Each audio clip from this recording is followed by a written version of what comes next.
The Supreme Court has barred the unauthorized uploading and sharing of audio and video recordings of court proceedings on social media and other digital platforms.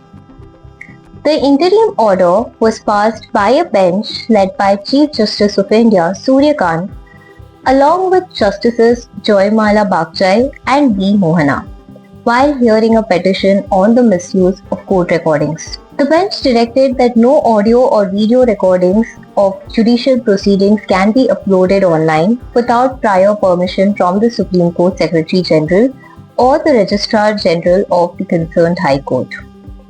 The court clarified that the order will not affect news reporting of judicial proceedings.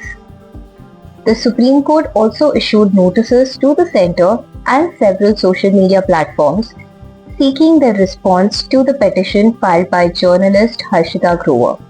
During the hearing, senior advocate Vikas Singh argued that edited and selective clips of court proceedings were being circulated online, creating misleading narratives. The bench observed that courts cannot become a 24/7 entertainment channel and stressed the need to ensure limited and responsible access to court recordings. Solicitor General Tushar Mehta supported the petition and said court videos were being taken out of context and made viral on social media.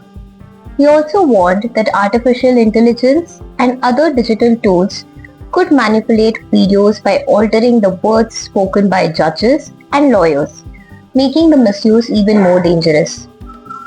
Vikas Singh also referred to a recent incident on July 10th where a litigant allegedly abused the court and threw papers during a hearing.